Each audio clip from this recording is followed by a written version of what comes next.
नमस्कार, बहुत स्वागत है आपका। आपके साथ मैं हूं ज्योत्सना पाटनी और मेरे साथ मौजूद है मेरे सहयोगी वैभव भोला। वैभव, मुझे साल 2014 याद आता है और 26 तारीख थी उस दिन जब एक ऐसे खिलाड़ी ने ना सिर्फ अपने इंटरनेशनल करियर का डेब्यू किया था बल्कि टेस्ट का भी डेब्यू किया था।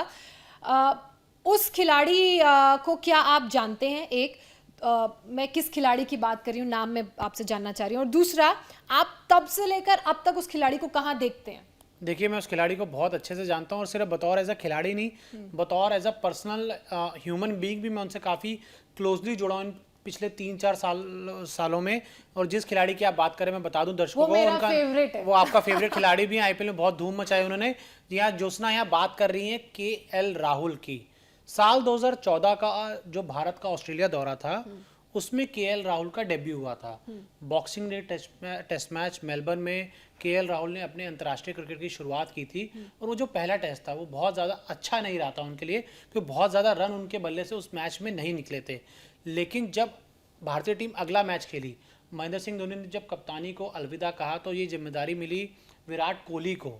तो विराट कोहली ने क्या फैसला लिया कि केएल राहुल, जो मेलबर्न टेस्ट में पहले शायद 6 नंबर पे खेले थे, उसके बाद अगली पारी में 3 नंबर पे खेले, तो विराट कोहली ने जो सिडनी टेस्ट मैच था उसमें उनसे ऊपर बल्लेबाजी करवाई, शायद उनको ओपनिंग ही करवाई थी, जहां जाकर केएल राहुल ने अपने टेस्ट करियर का पहला शतक जड़ा था। तो जब आप पहला शतक आप जड़ें, और वो भी 2014 की सीरीज की बिल्कुल, बात कर और जब वो 2015 हो चुका था शतक, क्योंकि अगला साल हो चुका था, शतक आया था 2015 में, 2015 में शतक आया था। तो वहां से उसके बाद केएल राहुल ने 2-3 साल ना पीछे मुड़ के नहीं देखा। जब आप ऑस्ट्रेलिया में जाकर शतक जड़कर आते हैं, वो भी ऊपर बल्लेबाजी करते हुए, तो ये उन शतक की बहुत इंपॉर्टेंस होती है। तो उस समय तो ऐसा देखा जा रहा था कि केएल राहुल एकदम प्योर टेस्ट क्रिकेट के बैट्समैन है और आपको एक रेगुलर ओपनर मिल चुका है। उसके बाद केएल राहुल का एक बहुत ही अच्छा पैच आया जिसमें उन्होंने भारत में भी बहुत रन बनाए, लगातार 6 या 7 हाफ सेंचुरीज भी उन्होंने जड़ी। इंग्लैंड के खिलाफ उन्होंने 199 रन भी बनाए। लेकिन फिर एक दौर आया जब वो साउथ अफ्रीका गए, इंग्लैंड गए और फिर ऑस्ट्रेलिया दौरे पे गए, तो वहाँ उनके बल्ले से रन नहीं निकले। तो इस दौरान बीच में काफ़ी कुछ कंट्रोवर्सीज भी हुई। लेकिन केएल राहुल ने, जो अगर हम बात करें 2019 के बाद से, जो एक वाइट बॉल क्रिकेट में इम्पैक्ट परफॉर्मेंस डाली है ना, जितनी भी उन्होंने वाइट बॉल क्रिकेट खेला है, उसको देखकर अभी ज़रूर लग रहा है कि शायद एक बार फिर केएल राहुल को वो सफ़ेद जर्सी पहनकर भारत के लिए मैदान में उतरना चाहिए। और वो ऑस्ट्रेलिया से अच्छा कुछ नहीं हो सकता, क्योंकि यहाँ गेंद बाउंस होती है, बैट पर अच्छे से आती है, जो केएल राहुल को खेलने में बहुत ही मजा आता है। लेकिन खिलाएंगे कहाँ? हाँ, मैं आपसे यही पूछना चाह रही थी, खिलाएंगे कहाँ?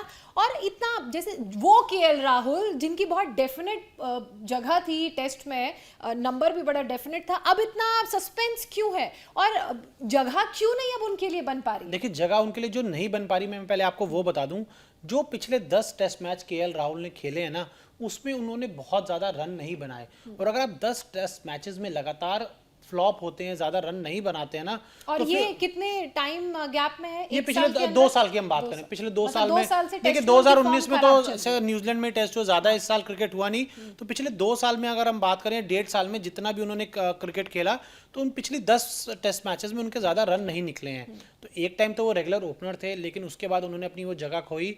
मयंक अग्रवाल, जो उनके बहुत अच्छे दोस्त हैं, लगातार कर्नाटका से साथ वो क्रिकेट खेल जा रहे हैं, तो मयंक अग्रवाल एक रेगुलर ओपनर एक स्लॉट पे फिक्स हो चुके हैं।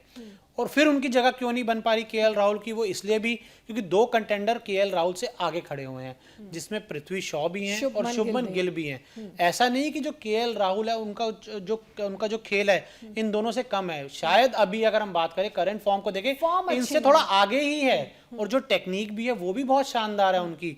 लेकिन पृथ्वी शॉ आपके चोट से पहले या पिछले ऑस्ट्रेलिया दौरे से पहले आपके रेगुलर ओपनर थे, लेकिन जब आप ऑस्ट्रेलिया गए वहाँ उनको चोट लग गई।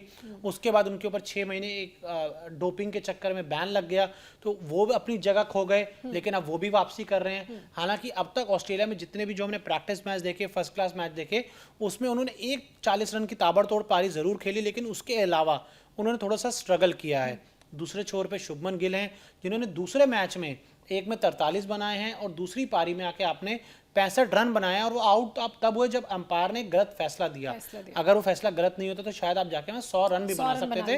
और शुभमन गिल की जो टेक्निक है ना वो बहुत ज्यादा अच्छी है और जो लगातार बात हो रही है शुभमन गिल के बारे में बहुत ज्यादा बात हो रही है कि इनको भी जरूर खिलाना चाहिए।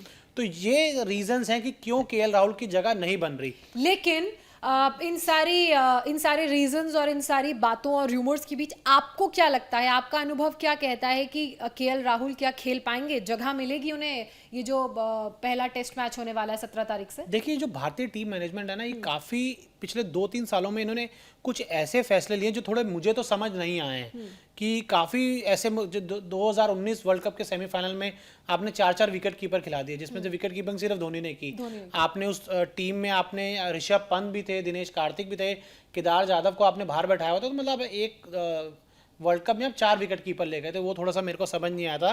और वो जो नंबर 4 की आपने जो खिचड़ी पकाई तो वो भी मुझे इस मैनेजमेंट की समझ नहीं आई थी। और अब मुझे लग रहा है कि इस मैनेजमेंट ने शायद ये फैसला लिया है कि केएल राहुल को वो पहले टेस्ट में नहीं खिलाएंगे।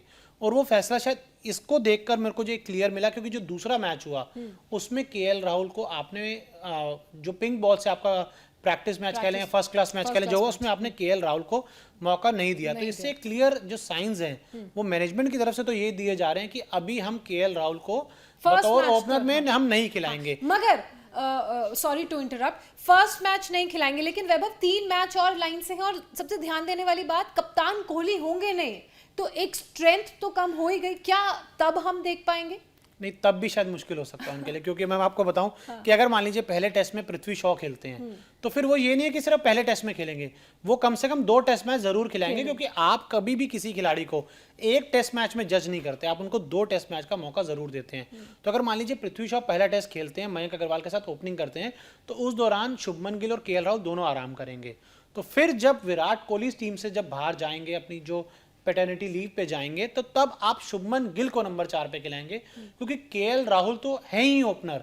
तो अगर आप पृथ्वी शॉ और मयंक अग्रवाल को ड्रॉप नहीं करेंगे पहले टेस्ट के बाद तो ओपनिंग की जो जगह है वो पूरी आपकी फिक्स है, मिडिल ऑर्डर में एक जगह बनती है। अब आप ये खिचड़ी टेस्ट क्रिकेट में भी नहीं बनाना चाहेंगे जिस तरीके की खिचड़ी आपने वनडे और T20 में बना दी है कि शिखर और रोहित खेलते हैं तो केएल राहुल कहाँ खेलते हैं किसी को नहीं पता लगता। अगर शिखर रोहित दोनों ही नहीं खेलते तो फिर केएल राहुल तब भी कहाँ खेलते हैं ये भी किसी को नहीं पता लगता। तो ये खिचड़ी बना दी है।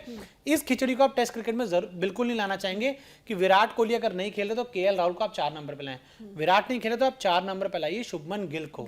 अगर वो वहां पे लगातार रन बनाते हैं तो फिर ठीक है। अगर आपके ओपनर्स अगर आपके खराब परफॉर्म करते हैं तब आप केएल राहुल को लाइए, तब आप फिर तीसरे टेस्ट में सोचिए। लेकिन तीसरे टेस्ट में भी शायद जगह नहीं बनेगी, रोहित शर्मा आ जाएंगे तो अच्छा, रोहित शर्मा से याद आया, बड़े फिट दिख रहे थे, बहुत ज्यादा फिट दिख रहे थे, बहुत ज्यादा उन्होंने काम किया अपनी फिटनेस के ऊपर, इंजरी प्लस फिटनेस के ऊपर बहुत ज्यादा काम किया है। ये शायद अगर काम 2-3 साल पहले अगर उन्होंने शुरू किया कर दिया होता तो शायद वो और जो उनकी फिटनेस थी वो और ज्यादा अच्छी रहती। जो वर्ल्ड कप में उन्होंने 5 शतक मारे वो शायद 7 भी हो सकते थे। मतलब ये कह लें देर आए दुरुस्त आए, सिडनी में इंतजार। और आपको जरूरत है ना इन 3 सालों में, आपको रोहित शर्मा की बहुत ज्यादा जरूरत है। रोहित शर्मा के बिना अगर आप सोच रहे हैं आपकी 3 वर्ल्ड कप होने वाले हैं, आप जीत जाएंगे, तो ये थोड़ा सा अभी मुझे लग रहा है डाउट है। क्योंकि रोहित शर्मा जैसा इंपैक्ट प्लेयर आपको टीम में चाहिए ही चाहिए। और ये रोहित को भी समझना होगा कि उनकी भी जरूरत भारतीय क्रिकेट को है। देखिए आप वर्ल्ड कप में 2019 के वर्ल्ड कप में आपने 5 शतक जड़े और उसके आसपास अगर हम विराट की बात करें, विराट का एक भी शतक नहीं था। रन उन्होंने भी बहुत बनाए लेकिन शतक उनके बल्ले से कोई नहीं निकला। तो रोहित शर्मा की जरूरत आपको अगले 3 साल जरूर है। एक तो पहले 2021 में जो भारत में T20 वर्ल्ड कप, 2022 में ऑस्ट्रेलिया में T20 वर्ल्ड कप, फिर 50 ओवर का वर्ल्ड कप 2023 में जो भारत में होना है। तो इन 3 साल अभी आपको रोहित शर्मा की बहुत जरूरत है और उनको अपने ख्याल बहुत रखना होगा। तो केएल राहुल के ऊपर जो मेरा भी कंक्लूजन निकला है वो बहुत ही ज्यादा मुश्किल है कि शायद इस ऑस्ट्रेलिया दौरे में हमें खेलते हुए नजर आए। लेकिन एंड में मैं एक बात बोलूं, जिस तरीके से मैंने आपको कहा कि इस मैनेजमेंट ने मुझे बहुत चौंकाया है। मैनेजमेंट आपको चौंका पता कैसे सकती है? जो पहला टेस्ट मैच होगा उसमें आपको मयंक अग्रवाल और केएल राहुल ओपनिंग करते दिखेंगे। अगर इस तरीके से ये भी डिसीजन ले सकती है मैनेजमेंट, बिल्कुल। अगर इस तरीके से चौंकाती है क्योंकि देखिए प्रैक्टिस मैच तो विराट कोहली ने भी नहीं खेला जो दूसरा हुआ, और व्हाइट बॉल में केएल राहुल रन बनाकर आए हैं। तो मुझे ऐसा लगता है अगर इस तरीके से भी मैनेजमेंट चौंकाती है तो थोड़ी सी क्लैरिटी अपने प्लेयर्स में रखे। We are happy to accept that also. खिचड़ी ना पकाई जाए जिस तरीके से वनडे टी20 की आपकी जो वो खिचड़ी है बनी नहीं पा रही, समझ ही नहीं आ रहा है कौन प्लेयर कब कौन से नंबर बिल्कुल पे बिल्कुल खेलेगा। बिल्कुल। और प्लेयर्स के लिए भी उनकी पोजीशनिंग बहुत इंपॉर्टेंट होती है, क्योंकि उनका जो स्टेट ऑफ और आपको थोड़ा सा पृथ्वी शॉ को ना कॉन्फिडेंस देना भी होगा, क्योंकि देखिए उन्होंने जो अपने टेस्ट क्रिकेट का आगाज किया था उसकी पहली पारी में उन्होंने शतक जड़ा था। तो टेस्ट क्रिकेट के पहले मैच में आप शतक जड़ते हैं, और उसके बाद जब 2019 में अगर हम बात करें, इस न्यूजीलैंड दौरा जो आप गए थे इस साल के शुरुआत में, वहां पर भी कोई 54 रन बनाकर आए क्राइस्ट चर्च में। तो जैसे क्राइस्ट चर्च की विकेट पे जब आप 54 रन बनाकर आते हैं तो ये जरूर कहा जाता है कि उनकी जो टेक्निक है वो थोड़ा बैट ऊपर से आता है तो थोड़ा एक गैप बनता है बैट और पैड के बीच में, थोड़ी सी टेक्निक के ऊपर अगर वो ज्यादा काम करेंगे तो और ज्यादा उनका जो खेल है वो उभरेगा। लेकिन फिर भी वो वीरेंद्र सहवाग है, अगर वो 20 ओवर खेल जाते हैं तो तेजी से आके 60-70 रन आपको बनाकर दे देंगे, जो टेस्ट क्रिकेट में ऑस्ट्रेलिया में बहुत ज्यादा इंपॉर्टेंट होंगे। देखिए कोई भी खेले, चाहे पृथ्वी रन शॉ बनाए, खेले, लेकिन चाहे केएल क्योंकि राहुल मैंने खेले। हमेशा देखा कि बहुत बात होती है कि इतने आपके पास खिलाड़ी हैं, आपको समझ नहीं आ रहा कि आपने किसको खिलाना है, लेकिन जब आप खिलाते हैं वो रन नहीं बनाते। तो देखिए कोई भी खेले, एक तो मैनेजमेंट थोड़ी क्लैरिटी रखे, खिचड़ी ना पकाए, और दूसरा प्लेयर्स रन बनाए और हम ये सीरीज जीत के आए। क्योंकि प्योरेस्ट फॉर्म ऑफ क्रिकेट में अगर आप विदेशी खेमे में जीतते हैं तो उनका मोराल बहुत डाउन होता है, और इसका फायदा मुझे लगता है वैभव अगले साल भी मिलेगा। बिल्कुल मिलेगा, क्योंकि देखिए आपको लगातार क्रिकेट खेलना है, और अगले साल जैसे ही ये दौरा खत्म होगा आपका ऑस्ट्रेलिया का, तो इंग्लैंड आपके सर पे तैयार खड़ा है। और आपको ये जो टेस्ट मैचेस हो रहे हैं वर्ल्ड टेस्ट चैंपियनशिप के लिहाज से भी बहुत ज्यादा इंपॉर्टेंट है, क्योंकि फिलहाल भारतीय टीम नंबर 2 पर आ चुकी है, तो बहुत इंपॉर्टेंट दौरा रहने वाला है। और मेरी पूरी उम्मीद है कि सिर्फ इस बार विराट कोहली और चेतेश्वर पुजारा ही नहीं, जो दूसरे खिलाड़ी जिनसे मैं उम्मीद करता हूँ वो भी शायद रन बनाएंगे। चलिए, अब वैभव की उम्मीदें हैं, हमारी उम्मीदें हैं, खिलाड़ियों की अपनी एक्सपेक्टेशंस होंगी, और हमें मालूम है आपकी भी उम्मीदें हैं, तो हम आपकी उम्मीदों को बिल्कुल ना उम्मीद नहीं करेंगे, क्योंकि हम रोज आपसे मुलाकात करेंगे क्रिकेट अपडेट्स के साथ। आप हमारे साथ जुड़े, बहुत शुक्रिया।